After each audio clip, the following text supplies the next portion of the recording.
নামাজে যা করা যায়, যা করা যায় না ও যে কারণে নামাজ ভঙ্গ হয়। প্রথমত, নামাজে যা করা যায়, কোনো কারণে নামাজে হাঁটা যা কিবলা থেকে মুখ ফিরানো হয় না, যেমন কিবলার দিকের দরজা খোলা, নামাজে বাচ্চা কোলে নেয়া, সাপ বিচ্ছু নামাজে মারা, প্রয়োজনে সামান্য এদিক সেদিক চোখ তাকানো, কান্না করা, পুরুষের তাকবীর ও মহিলাদের হাতে তালি দেয়া, ইমামের আগে ফাতিহা পড়া, আঙ্গুলের ইশারায় বা হাতের ইশারায় সালামের জবাব দেয়া, হাতের তালু জমিনের দিকে রাখবে, পিঠ উপরের দিকে রাখবে, কোনো প্রয়োজনে মুসল্লির ইশারা, আশ্চর্যের জিনিস দেখলে আলহামদুলিল্লাহ বলা, নামাজে বাম দিকে থুতু ও কফ ফেলা, মুসল্লির সম্মুখ দিয়ে চলাচল বন্ধ করা।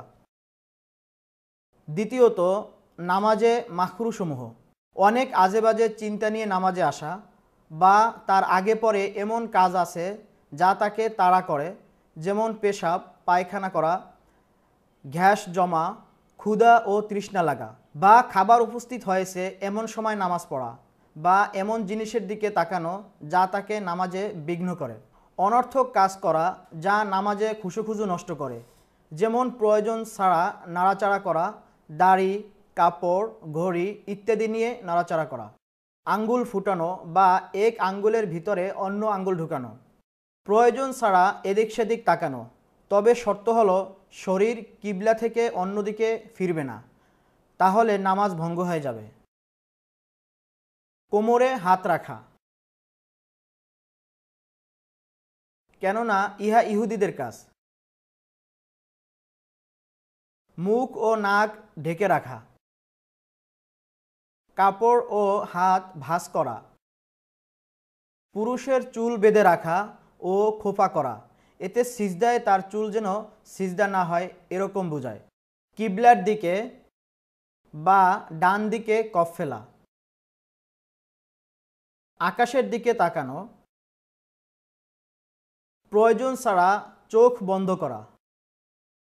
দুই বাহু সিজদার সময় বিছিয়ে দেয়া। তৃতীয়ত, নামাজ ভঙ্গের কারণসমূহ, কোনো শর্ত ছুটে গেলে, যেমন অজু ছাড়া নামাজ পড়লে, ইচ্ছাকৃত সতর খুলে ফেলা, কিবলার দিক থেকে পুরোপুরি শরীর অন্যদিকে ফিরানো বা নিয়াত ছেড়ে দেয়া, কোনো রোকন বা ওয়াজিব ইচ্ছাকৃতভাবে ছেড়ে দেয়া, নামাজে আমলে কাসির বা অতিরিক্ত কোনো কাজ করা যা নামাজের অন্তর্ভুক্ত নয়, যেমন নামাজে হাঁটা,